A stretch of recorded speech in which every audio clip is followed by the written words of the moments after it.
পবিত্র মাহে রমজান উপলক্ষে বাক্সনগর বিধানসভার জনপ্রিয় বিধায়ক তাফাজ্জল হোসেনের উদ্যোগে বাক্সনগর ডাকবাংলো প্রাঙ্গণ তথা পাঞ্জাব ন্যাশনাল ব্যাংক মাঠে এক বৃহৎ ইফতার অনুষ্ঠানের আয়োজন করা হয়। ওই অনুষ্ঠানে উপস্থিত ছিলেন বাক্সনগর ব্লকের বিডিও সঞ্জীব কুমার পাল, কলমচৌড়া থানার ওসি সুবিমল বর্মন, পঞ্চায়েত সমিতির ভাইস চেয়ারম্যান সেলিনা আক্তার, জেলা পরিষদের সদস্য মিলনের নেছা সহ বিধানসভা এলাকার বিভিন্ন মসজিদের ইমাম, মুয়াজ্জেম, বিভিন্ন গ্রামের বয়স্ক মুসলিম মুরব্বী এবং অন্যান্য ধর্মাবলম্বী ব্যক্তিবর্গরা। অনুষ্ঠানে প্রায় 600 থেকে 700 জন ধর্মপ্রাণ মুসলিম ও ভিন্ন ধর্মের মানুষ একত্রিত হয়ে সৌহার্দ্য ও সম্প্রীতির বন্ধনকে আরও দৃঢ় করতে সম্মিলিতভাবে ইফতারে অংশগ্রহণ করেন। বিধায়ক তাফাজ্জল হোসেন বলেন, পবিত্র রমজান মাস মুসলিম ধর্মাবলম্বীদের জন্য সিয়াম সাধনার মাস। প্রতি বছরের ন্যায় এবছরও তিনি সকলের সঙ্গে মিলেমিশে এই পবিত্র মাসকে স্মরণীয় করে রাখতে ওই ইফতার অনুষ্ঠানের আয়োজন করেছেন। ইফতার অনুষ্ঠানে এলাকার বিভিন্ন মসজিদের ইমাম ও মুয়াজ্জেমদের সৌদি আরবের হাজি রুমাল ও টুপি উপহার দিয়ে সম্মাননা প্রদান করা হয়। এছাড়াও প্রায় 90 জন বয়স্ক ব্যক্তি, বিধবা মহিলা, প্রতিবন্ধী ও কন্যা ভাতা প্রাপকদের হাতে সরকারি ভাতা তুলে দেন বিধায়ক। দীর্ঘদিন ধরে অনেকেই বিভিন্ন কারণে ওই ভাতা থেকে বঞ্চিত ছিলেন বলে জানা যায়। পরবর্তী সময়ে মধ্য বক্সনগর কেন্দ্রীয় জামে মসজিদের ইমাম মৌলানা শফিকুল ইসলাম বিশেষ মোনাজাত পরিচালনা করেন এবং বিধায়কের ওই উদ্যোগের প্রশংসা করে তার সুস্বাস্থ্য ও মঙ্গল কামনায় আল্লাহর দরবারে দোয়া প্রার্থনা করেন। সন্ধ্যা 5টা 33 খেজুর, ঠান্ডা পানীয় জল ও বিভিন্ন ফলের মাধ্যমে ইফতার শুরু হয়। শত শত মুসলিম ধর্মপ্রাণ মানুষ এবং অন্যান্য ধর্মের মানুষ একত্রিত হয়ে সারাদিনের রোজা ভেঙে সম্প্রীতির এক অনন্য দৃষ্টান্ত স্থাপন করেন।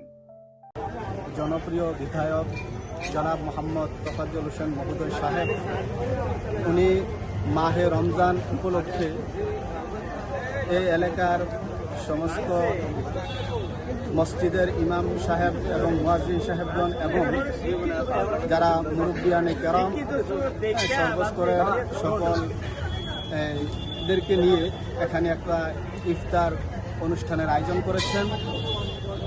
এটা খুবই একটা সুন্দর, খুব একটা উদ্দীপনার বিষয়। এত বড় একটা ইফতার পার্টির আয়োজন এবং 100 জন আমরা জানতে পেরেছি যারা গরিব অংশের মানুষ, তাদের ভাতার ব্যবস্থা করেছেন। কি বলবেন? আপনারা চেয়ারে বসে পড়ুন। আমাদের যারা দাঁড়িয়ে রয়েছেন আমি সকলকে পৃথিবীর বিনম্রভাবে অনুরোধ করছি, ধর্মাবলম্বী যারা আছেন সুশৃঙ্খলভাবে আপনারা চেয়ারে বসে পড়ুন। মাহে রমজান পর্যাপ্ত চলছে, পরিমাণে সিয়াম সাধনার মাস। তো প্রায় আজকে 17-18টা রোজা। তো সেই রোজা আমি প্রতি বছরে আমাদের এলাকার যে মসজিদ আছে, মসজিদগুলো যতগুলো জুম্মার মসজিদ আছে, প্রত্যেক মসজিদের ইমাম এবং মুয়াজ্জিনদেরকে নিয়ে এবং এলাকা আমার বয়োজ্যেষ্ঠ বাবা কাকারা আছে তাদেরকে নিয়ে আমি একটা ইফতার পার্টি করি বা ইফতার অনুষ্ঠান করি। তো এটা আমাদের বরাবরই একটা সোয়াবের কাজ।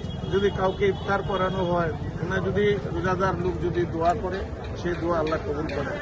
তো সেই উদ্দেশ্যে আজকে যারা এলাকার মুরব্বীরা আছে, যারা বয়োজ্যেষ্ঠরা আছে, যারা ইমামরা আছে, ওনাদেরকে নিয়ে একটা দোয়ার অনুষ্ঠান। তো দোয়ার অনুষ্ঠানকে সামনে রেখেই আমরা আজকে ইফতার অনুষ্ঠান আজকে এখানে করতে যাচ্ছি, প্রতি বছরের নয়।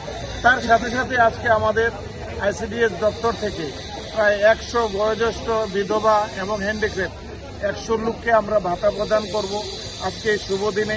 এখানে সিডিও সাহেবও এসে গেছে এবং আমাদের যারা গরিব পরিবার, অর্থাৎ অন্তর্দয় পরিবারের 2 জন বাচ্চা মেয়ে, 2 জন মেয়েকে, যে মেয়ে সন্তান, যে 2 জন মেয়ে সন্তানকে 50,000 টাকা করে ডিপোজিট ব্যাংকে করা হবে। যখন তার পূর্ণ বয়স হবে তখন 5 থেকে 6 লাখ টাকা সে পাবে। তার বিয়ে দিতে কোনো অসুবিধা যাতে না হয়, সরকারের যে প্রকল্প আমাদের কন্যাদের জন্য 50,000 টাকা করে ডিপোজিট, সেটাও আজকে আমরা এখান থেকে দেব। এবং অঙ্গনওয়াড়ি সেন্টারের 4 জন চাকরি, অঙ্গনওয়াড়ি সেন্টারের যারা ওয়ার্কার আছে, 4টা ওয়ার্কারেরও আজকে এখান থেকে সিডিও সাহেবের মাধ্যমে অফার দেওয়া হবে। তো যার জন্য সবকিছু মিলিয়ে আজকে এই যে পবিত্র দিনে আজকে ইফতার থেকে শুরু করে এবং ভাতা থেকে শুরু করে সবাইকে নিয়ে একটা মিলন মেলে, একটা আনন্দ উৎসবের মধ্য দিয়ে আল্লাহর কাছে প্রার্থনা করা। হিন্দু মুসলমান সবাইকে এখানে এসে আমাদের ইফতারে সামিল হয়েছে।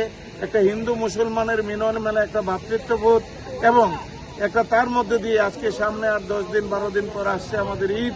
সেই ঈদকেও শুভেচ্ছা জানানোর জন্য সবাই একটা মিলন মেলার জন্য আজকে সবাই আমরা একত্রিত হয়েছি। প্রতি বছরে আমরা সেটা করে থাকি বক্সনগরে। ধন্যবাদ। বক্সনগর থেকে জুয়েল রানার রিপোর্ট, ত্রিপুরা পাইওনিয়ার।